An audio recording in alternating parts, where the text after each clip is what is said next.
السلام علیکم ورحمۃ اللہ وبرکاتہ۔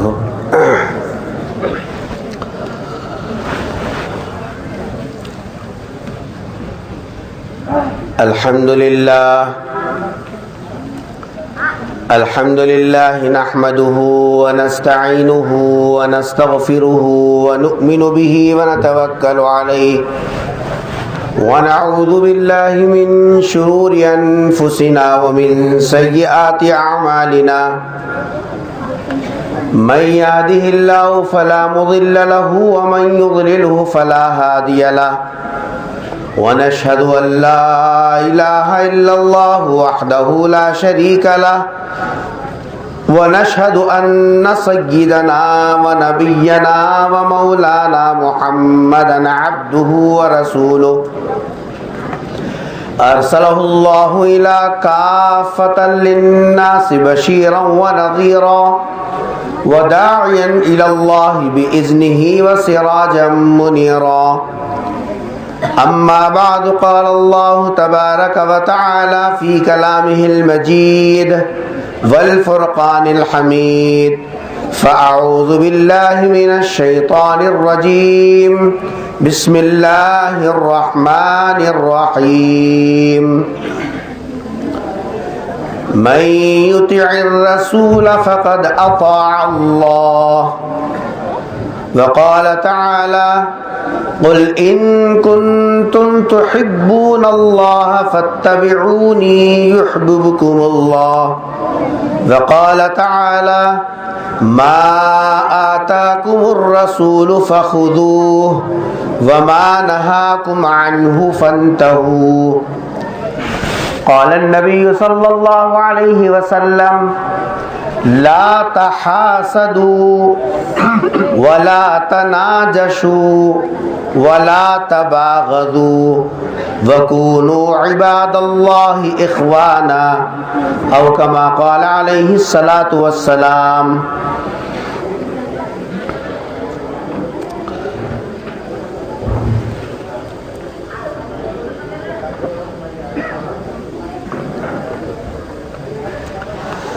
حضرت چلے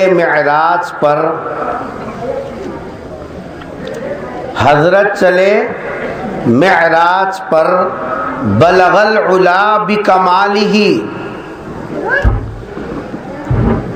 اندھیرا تھا اجالا ہوا، کشف الدجا بجمالہ، ان کے خصائل نیک تھے، حسنت جمیع خصالہ، رضوان نے دی بڑھ کر صدا، صلو علیہ وآلہ۔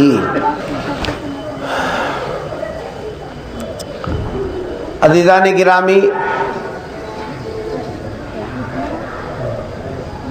آج کے اس سیرت النبی صلی اللہ علیہ وسلم کے اجلاس میں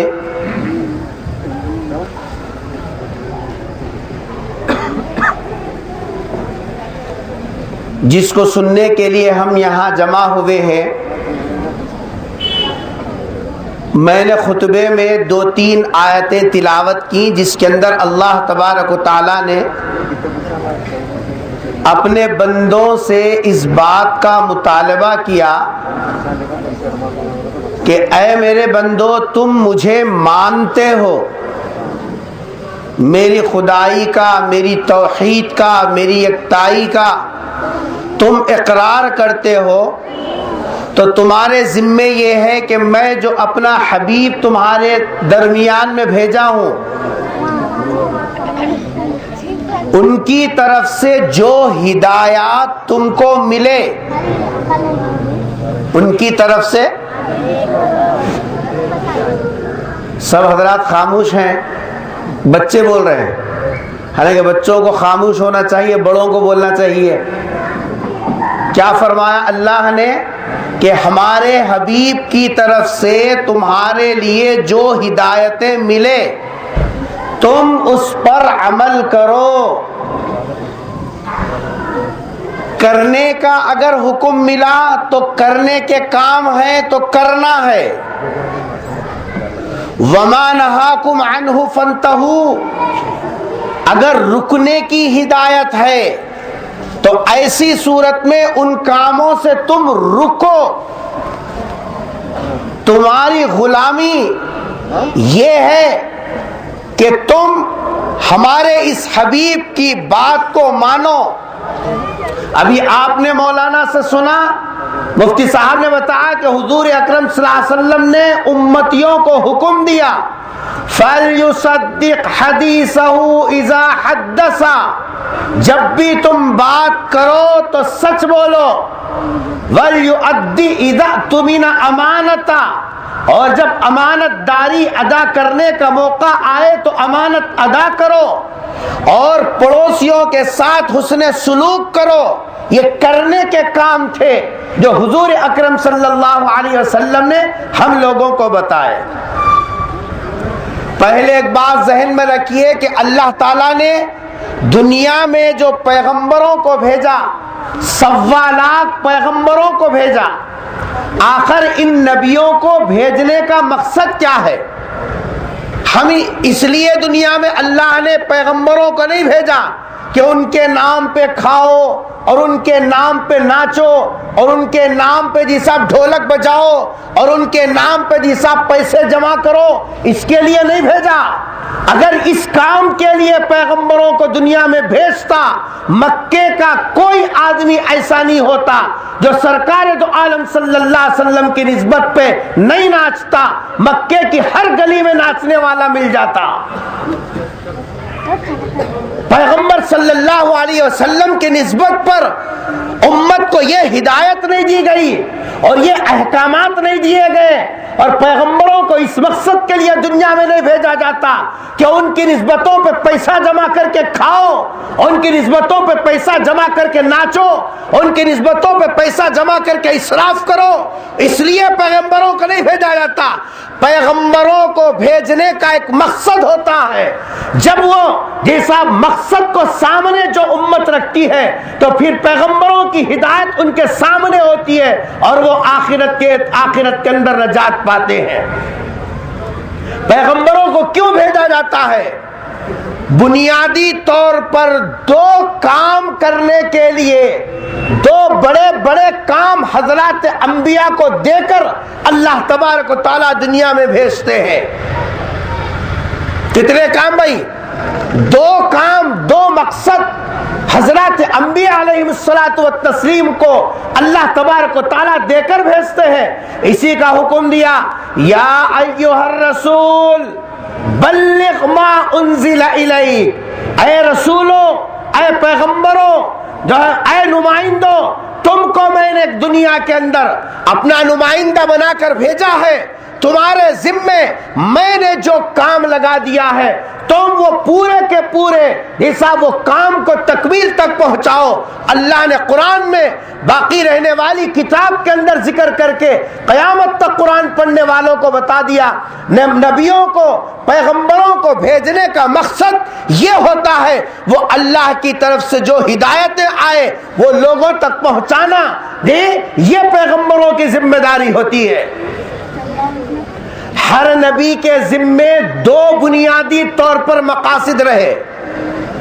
پہلا مقصد یہ رہا، نبیوں کو اللہ تبارک و تعالیٰ نے جو کام دے کر بھیجا، شروع سے لے کر آخر تک، حضرت آدم علیہ السلام سے لے کر حضرت عیسیٰ علیہ السلام تک، اور پھر آخری پیغمبر سب کہہ دو حضرت محمد مصطفیٰ صلی اللہ علیہ وسلم کی ذات گرامی، ان سب کے اندر مشترک طور پر جو ذمہ داریاں اللہ تبارک و تعالیٰ نے دے کر بھیجی، ہر نبی کو یہ ذمہ داری دی گئی.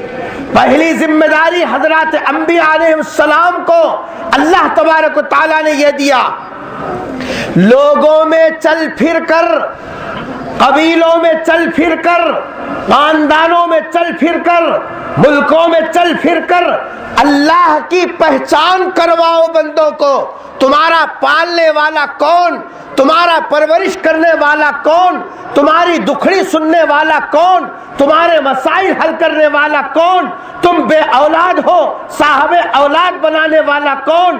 تم جی صاحب جو ہے ذلیل ہو، عزت دینے والا کون؟ تم بے اولاد ہو، اولاد کی نعمت دینے والا کون؟ تم بیمار ہو، یہ سب شفا دینے والا کون؟ یہ سب تم غریب ہو، مالدار بنانے والا کون؟ یہ لوگوں میں چل پھر کر ان کو تعارف کرواؤ، اللہ کیا ہے، اس کی قدرت کیا ہے، اس کی خالقیت کیا ہے، اس کی حاکمیت کیا ہے، وہ جی صاحب کیا چاہتا ہے، اپنے بندوں سے جو ہے کیا چاہتا ہے، اور کن کاموں سے راضی ہوتا ہے، کن کاموں سے ناراض ہوتا ہے، لوگوں میں چل پھر کر بتاؤ، اور ساتھ میں یہ بھی بتا دو جو اللہ کی ان باتوں کو مانے گا اور ان کی معرفت کو حاصل کرے گا اور اس کی توحید کو سمجھے گا، اس کے لیے جنت کی خوشخبری سنا دینا، اور جو مجھے صاحب اللہ کے پہچاننے میں غلطی کرے گا، اللہ کے پہچاننے میں ٹھوکر کھائے گا، اللہ کے پہچاننے میں ضد کرے گا، تو اس کے لیے بتا دینا میں نے دوزخ کی آگ تیار کر رکھی ہے اور اس کے اندر اس کو جلنا پڑے گا۔ جتنے پیغمبر دنیا میں آئے سبھی پیغمبروں نے یہ کام کیا اور قوموں میں چل پھر کر یہ کام کیا اور بتلایا کہ اللہ کیا ہے، پیدا کرنے والا کون ہے، اور کس طریقے سے جی صاحب اس کی خدائی ہے، اس کی قدرت کیسی، اس کا علم کیسا، اس کی حاکمیت کیسی، یہ سب اس کی طاقت کیسی، اس کے سننے کی جی صاحب طاقت کیسی، یہ سب چیزیں حضرات انبیاء علیہ السلام نے امت کو بتائی۔ یہ کام ہمارے پیغمبر صلی اللہ علیہ وسلم نے بھی کیا۔ مکے کے اندر حضور نے کوہ صفا پہ کھڑے ہو کر اعلان کیا اور جی صاحب آواز لگائی، یا ایھا الناس قولوا لا الہ الا اللہ تفلحوا، اے لوگو ایک اللہ کی وحدانیت کا اقرار کرو، اس کو پہچانو، اس کو مانو اور اس کے سامنے سر جھکاؤ، یہ صاحب تم کامیاب ہو جاؤ گے۔ پیغمبر صلی اللہ علیہ وسلم نے یہ ذمہ داری نبھائی اور قیامت تک کے آنے والے اپنے غلاموں اور اپنے چاہنے والوں اور اپنے عاشقوں کو بتا دیا تمہارا نبی کلمے کی اشاعت کا کام کر رہا ہے، اور جہاں جہاں تک کلمہ نہیں پہنچا ان تک کلمہ پہنچانے کا کام کر رہا ہے۔ تمہاری ذمہ داری یہ ہے کہ جی صاحب تم بھی یہ کام لے کر آگے چلنا۔ بابا دکانداری کرتا، مرنے کے قریب میں آ گیا، گھٹنوں میں درد ہو گیا، شوگر کی بیماری آ گئی، اولاد کو بٹھا کے کیا بولتا، بیٹا 40 سال سے میں دکان چلایا ہو رہے، اب میرے سے نہیں ہوتا ہے، گھٹنے میں درد ہے، اب تو کام سنبھال لینا۔ باپ بولتا کہ نہیں بولتا؟ کیوں؟ اس واسطے کہ باپ کے کام کو نبھانے والا، باپ کے کام کو آگے بڑھانے والا، باپ کے کام کو لے کر چلنے والا وہ فرما بردار ہے۔ باپ اگر یہ کہے بیٹا میرا ہاتھ نہیں ہو رہا، اب تک کمایوں، محنت کریوں، کھلایوں، اب میرا ہاتھ نہیں ہو رہا، تو بیٹھ کے دکانداری کر، تو بیٹھ کے یہ سب سوداگری کر، تو گھر چلا۔ بیٹا یہ بولے ابا جان تمہارے سے محبت بہت ہے مگر میں دکانداری نہیں کرتا، تمہارے کو چاہتا ہوں بہت میں، لیکن میں تمہارا کام نہیں سنبھالتا، میں تمہارے کو مانتا ہوں بہت لیکن میں جیسا سوداگری نہیں کرتا۔ آپ بولیے، سینے پہ ہاتھ رکھ کر بولیے، ایسا بیٹا وفادار ہے یا غدار ہے؟ ارے بولتے نہیں کیا؟ بولو، زور سے بولو۔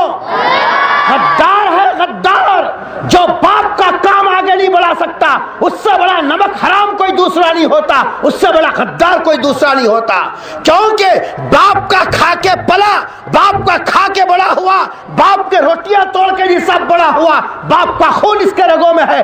باپ جب تک کماتا رہا یہ عیش کرتا رہا، موج کرتا رہا، لیکن جب باپ نے کہہ دیا بیٹا میرا جانے کا وقت ہے، اب تو سنبھالنا، بھائی بہنوں کو تو دیکھنا، آنے والے لوگوں کی یہ سب ذمہ داری تو نبھانا، یہ کہتا کہ ابا جان تمہارا نام بڑا، تمہاری محبت ہے لیکن تمہارا کام میرے سے نہیں ہوتا، اس سے بڑا غدار کوئی دوسرا نہیں ہو سکتا۔ آج ہم دیکھو پیغمبر صلی اللہ علیہ وسلم کوہ صفا پر کھڑے ہو کر اعلان کیا تھا لا الہ الا اللہ تفلحوا، اے لوگوں کے درمیان میں چل پھر کر اللہ کا تعارف کرواؤ، خدا کی پہچان کرواؤ، خالق کو جی صاحب جو ہے لوگ پہچاننے لگے۔ لیکن کیا ہم لوگ یہ کام کر رہے ہیں؟ نہیں کر رہے. معلوم یہ ہوا منہ سے تو بول رہے ہیں اللہ کے نبی ہم تمہارے چاہنے والے, اللہ کے نبی ہم تمہارا نام لینے والے, اللہ کے نبی ہم تمہارے اوپر فدا ہونے والے, لیکن پیغمبر نے جو کام چھوڑا, جو کام ہم کو دیا, وہ کام کرنے کے لیے تیار نہیں ہے. بتاؤ کہ جی صاحب ہم کیسے نبی کے غلام ہیں, ہم کبھی کیسے نبی کے چاہنے والے ہیں. تو پہلا کام پیغمبر حضرات انبیاء علیہ الصلوۃ والتسلیم کو اللہ تبارک و تعالی جو کام دے کر بھیجتا ہے وہ یہ ہے کہ اللہ کا تعارف کروائیں. دوسرا کام جو پیغمبروں کو اللہ تبارک و تعالی دے کر بھیجتا ہے وہ یہ ہے کہ ان کے اندر ان کے اخلاق کو سدھارو, ان کی طرز زندگی کو درست کرو. یہ سب آپس میں ایک دوسرے کے ساتھ کیسا زندگی گزارنا, میاں بیوی کیسا رہنا, جیسا باپ اور اولاد کیسے رہنا, جی پڑوسی کیسا رہنا, ایک مسلمان دوسرے مسلمان کے ساتھ کیسا رہنا, ان کی زندگی گزارنے کی روش اور پتری کیا ہونا, یہ ذمہ داری حضرات انبیاء علیہ الصلوۃ والتسلیم کو اللہ تبارک و تعالیٰ دے کر بھیجتا. لیکن آپ معاف کریں اللہ, ہم اس کام کے اندر بھی کچے ہیں. پیغمبر صلی اللہ علیہ وسلم ایک بتا رہے, ہمارا طرز جی صاحب عمل دوسرا بتا رہا ہے. اس وقت تو میں نے مسلم شریف کے حوالے سے جو حدیث پڑھی, اس موقع پر بس وہ ایک حدیث کی تشریح جی صاحب مقصود ہے, اور میں امید کرتا ہوں آپ حضرات سے کہ پوری توجہ کے ساتھ اس حدیث کی تشریح کو آپ حضرات سنیں گے بھائی انشاءاللہ. ذرا آگے ہٹ جاؤ, ہو جانے دو کام, ہر مرتبہ ڈسٹرب کیوں بھائی.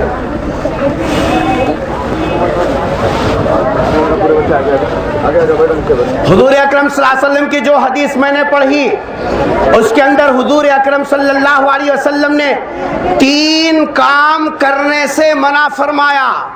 کتنے کام؟ 3 کام کرنے سے حضور اکرم صلی اللہ علیہ وسلم نے جو ہے منع فرمایا. جو نبی کا غلام ہوگا, جو نبی کا جی سب چاہنے والا ہوگا, جو پیغمبر صلی اللہ علیہ وسلم کو نبی مانتا ہوگا, جو آپ صلی اللہ علیہ وسلم کی اطاعت اور اتباع کے اندر یہ عقیدہ رکھتا ہے کہ آپ کی اتباع میں اور آپ کی اطاعت ہی کے اندر اللہ تبارک و تعالیٰ نے آخرت میں نجات رکھا ہے, تو اس کے لیے سرکار دو عالم صلی اللہ علیہ وسلم کا یہ پیغام ہے. اور اگر جیسا جو یہ سمجھتا ہے کہ باپ کچھ بھی بولتے رہنے دے, میں تو صرف یہی بولوں گا بابا تمہارے سے بڑی محبت ہے, لیکن باپ جو کام بولے گا وہ نہیں کروں گا, تو ظاہر بات ہے کہ اس کا شمار کیا ہے آپ نے خود بتا دیا. حضور نے کتنے کاموں سے منع کیا؟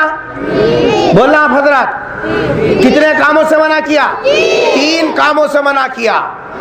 حضور اکرم صلی اللہ علیہ وسلم نے ارشاد فرمایا, لا تحاسدوا ولا تناجشوا ولا تباغضوا کونوا عباد اللہ اخوانا. لا تحاسدوا, پہلا کام یہ نہ کرنا, اگر تم میرے امتی ہو, میرے غلام ہو, میرے عاشق ہو, میرے چاہنے والے ہو, مجھے ماننے والے ہو, پہلا کام لا تحاسدوا ولا تباغضوا ولا تناجشوا ولا تباغضوا وکونوا عباد اللہ اخوانا. حضور اکرم صلی اللہ علیہ وسلم نے اپنے ماننے والوں کو ہدایت دی کہ تم اپنی زندگی میں یہ 3 کام کبھی نہیں کرنا. پہلا کام کیا ہے جس سے حضور اکرم صلی اللہ علیہ وسلم نے اپنے غلاموں کو اور اپنے چاہنے والوں کو روکا؟ ارشاد فرمایا, لا تحاسدوا, آپس میں ایک دوسرے کے ساتھ حسد نہ کو کرو. کیا نہ کو کرو؟ حسد بولے تو کوئی 7 آسمانوں کی اوپر کی کوئی بلڈنگ کا نام نہیں ہوتا. دوسروں کی اچھائی کو دیکھ کو جلنا. حسد کے معنی کیا ہے؟ بولنا، دوسروں کی اچھائی کو دیکھ کر جلنا۔ اماں کب سے کار خریدیا رے، بلڈنگاں پہ بلڈنگاں بناتا ہے، کہاں سے آتا ہے اس کا، پھوڑے سے کھینچتا ہے کہاں سے کی۔ کل تک بیٹا بھکاری بن کو رہا، ہمارے گاؤں میں آج تک پہنے چپلا نہیں تھے، سلیپر پہن لے کو پھریا، اماں اب گاڑی میں پھرتا ہے۔ کیا کرتے ہیں؟ حسد۔ کیا ہے؟ حسد، جلن، دیکھ کو اندر سے انگار بھڑکا پڑنا بولتے نہیں، دوسروں کی اچھائی کو دیکھ کے دل میں بھڑکا شروع ہوا سمجھو، اس کو کیا بولتے ہیں؟ حسد بولتے ہیں۔ سرکار دو عالم صلی اللہ علیہ وسلم کیا ارشاد فرما رہے ہیں؟ اگر میرا غلام ہے کسی کو کھاتا دیکھ کر، کسی کو پیتا دیکھ کر، کسی کو اچھا ہوتا ہوا دیکھ کر، کسی کی ترقی کو دیکھ کر، کسی کی رفعت کو دیکھ کر، کسی کے بلند مرتبے کو دیکھ کر جلنا نہیں۔ اگر میرا غلام ہے تو جل مت، اگر میری غلامیت میں آنا نہیں چاہتا تو جل، تیری مرضی کی بات۔ آج دیکھ لو ہم مسلمانوں کے درمیان ترا تو بڑا ہے ہمارا، ہم آخری پیغمبر کے غلام ہیں، سردار انبیاء کے غلام ہیں۔ حال یہ ہے کہ جی صاحب جس امام کے پیچھے نماز پڑھتے ہیں اس امام کے ساتھ بھی حسد کی بات، جس موذن کی اذان سن کے مسجد میں آتے ہیں اس موذن کے ساتھ حسد، جس باپ کا کھاتے ہیں اس باپ کے ساتھ حسد، جس استاد سے پڑھ کے بڑے ہوئے چار بول بولنا سکھا، جی صاحب جو استاد تمہارے کو انگلی پکڑ کے چلنا سکھایا اس استاد کے ساتھ حسد، جی صاحب جس بڑے آدمی کی سرپرستی میں تمہارا بچپنا گزرا، تمہارا لڑکپن گزرا، تمہاری جوانی کی عمریں گزری، جی صاحب اس آدمی کی ترقی کو دیکھ کر حسد۔ کیا صاحب آج ہر آدمی ہر گلی کے اندر یہ حسد کی بیماری نظر آ رہی نہیں آ رہی؟ حتیٰ کہ ساس اگر بہو اچھے کپڑے پہنی تو ساس نہیں دیکھ سکتی، بہو کا زیور، بہو کے کپڑے، جیسا اس کا پہننا اوڑھنا، دیکھو کون جلتے ہیں؟ بڑے لوگ بول رہے ہیں کون جل رہے ہیں؟ چھوٹے بچے جن کو ساس مانو نہ بہو مانو، خالی ساس مانو ان کو، وہ لوگ بول رہے ہیں، اصل لوگ نہیں بول رہے۔ ارے کون جل رہی؟ ساس۔ کیسی جلن ہے معلوم؟ انہیں کپڑے پہن لی، ہاں گھر سے اس واسطے کر کو لائی ہوں، کپڑے پہن کو ہیروئنی بن کو گھر میں رہنے کے واسطے پہنی تو یوں جان دے اماں کرکری سے نہیں پہن کو، پرانے چندیاں پہن کو رہتی کیوں نہیں، بلکہ پرانے روز پہننے کے پہنی تو سسرال کو کیسا بدنام کرنا، سسرال کو کیسا بدنام کرنا، ساس کو کیسا بدنام کرنا۔ چار لوگ آئے خط میں یہ سب اچھا پہن کو رہنا نہیں معلوم، ساس کو بدنام کرنے کے واسطے تھپیاں اٹھا کو رکھیے، یہ سب پرانے چندیاں ڈالنے کو بھائیاں کے سامنے اماں کے سامنے پھرتی ہے، ساس سسرے کو بدنام کرنے کے واسطے بولی نہیں پہنی تو ایسا بولی، پہنی تو ویسا بولی۔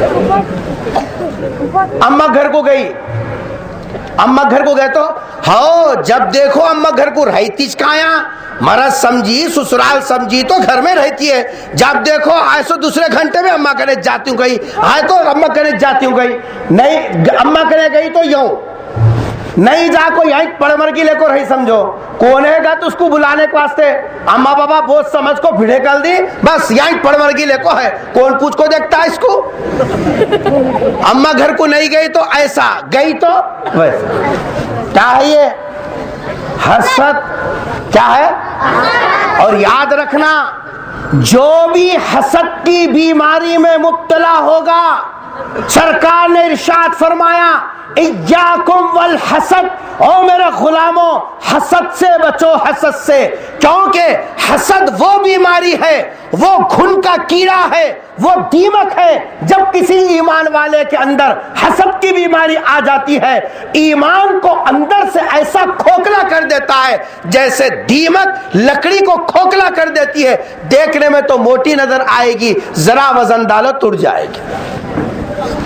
آج ہمارا ایمان بودا ہوا، آج ہمارا ایمان کمزور ہوا، آج ہمارا یقین کمزور ہوا، اس وجہ سے سرکار کی اس ہدایت کو ہم نے نظر انداز کیا۔ سرکار نے فرمایا تھا لا تحاسدوا، حسد مت کرو، لیکن ہم نے حسد کو ہر جگہ